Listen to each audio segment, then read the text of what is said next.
Now moving on, we will talk about water resources and what are the uses of these water resources. First is irrigation. About 84% of water in India is used for irrigation. Irrigation meaning in agriculture, when you use water, okay, which is not rainwater, it's called irrigation.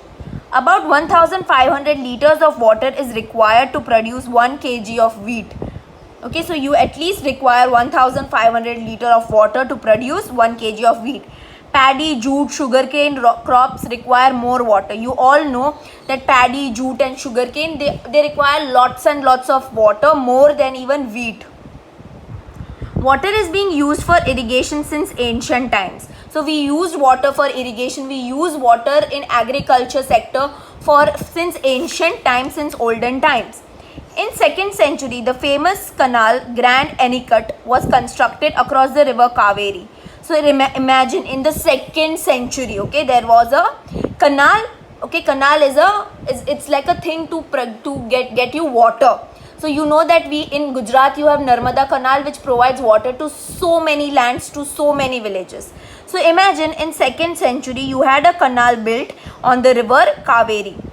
In the year 1882, the Eastern Yamuna Canal was constructed in Uttar Pradesh. So in the year 1882, you had the Eastern Yamuna Canal, which was constructed in UP.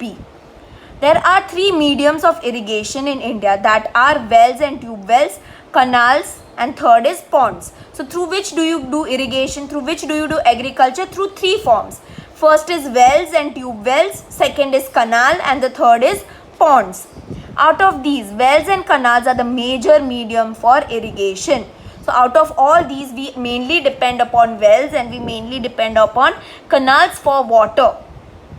Canals and ponds come at the 2nd and the 3rd place respectively. Okay, so 2nd and 3rd place ma who comes? Canals and ponds. Canal irrigation is practiced in vast plains of Satluj, Ganga, Yamuna, and also the delta region of Mahanadi, Godavari, Krishna, Kaveri in the eastern plains. Wells and tube wells are very common in the alluvial plains. Irrigation by ponds is practiced more in the eastern and the southern states. So out of these are the places where all these type of irrigation is practiced. Okay, for example, up in the north, in Satluj, Ganga, Yamuna, we depend upon canal.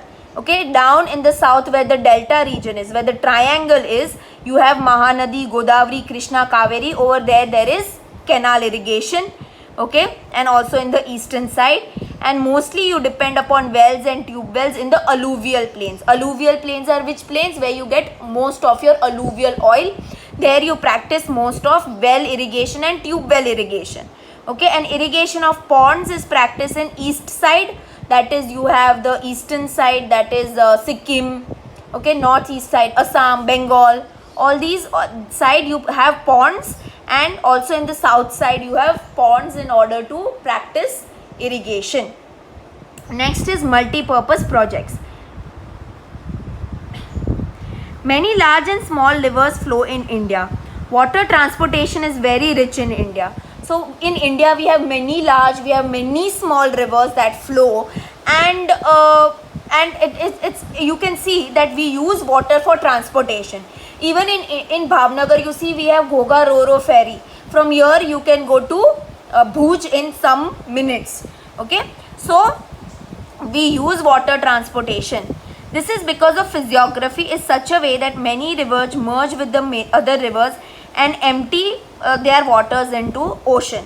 So this is very common of rivers. Big, small rivers, they meet big rivers, and then big rivers, they go and meet in the ocean. Okay, and that is why we have so much of water available in India. With this idea, this water can be harnessed by various projects. Multi-purpose projects are planned on many rivers. So what are they saying? That we can use this water for many multi-purpose. Multi-purpose meaning something which has many uses. Okay, so you can use these water for many multi-purpose, for many uses, and we do that on many rivers. It includes flood control. So you can control floods. You know that right now in Assam, Bihar, there is lot of flood problem. Okay, so you can control floods through multi-purpose. Prevention of soil erosion. So you can avoid soil erosion through constructing dams, okay, on these rivers. And water for drinking and irrigation industries. Water provided to settlements, generation of electricity, internal water transportation, entertainment, wildlife protection, development of fishery, etc. So how can you develop it? So you can build a dam over there to control floods. You can use that water for drinking. You can use that water for irrigation. You can use that water for people who have settled down in that area. Through that water you can produce hydroelectricity, that is water electricity. You can use that water for transportation, okay, for entertainment. What is entertainment? So people go on boating, right, boat rides and all that. So for entertainment you can use, for wildlife you can use that water. So you can use that water for fishing. So if you construct a dam properly, you can use river water for many things, okay. So now over here they have given you many multi-purpose projects on which river they are and which states get benefited because of these. Mainly, see, I'll tell you, learn how much ever you can, okay, but focus mainly where Gujarat you can see, okay. Focus mainly on those places.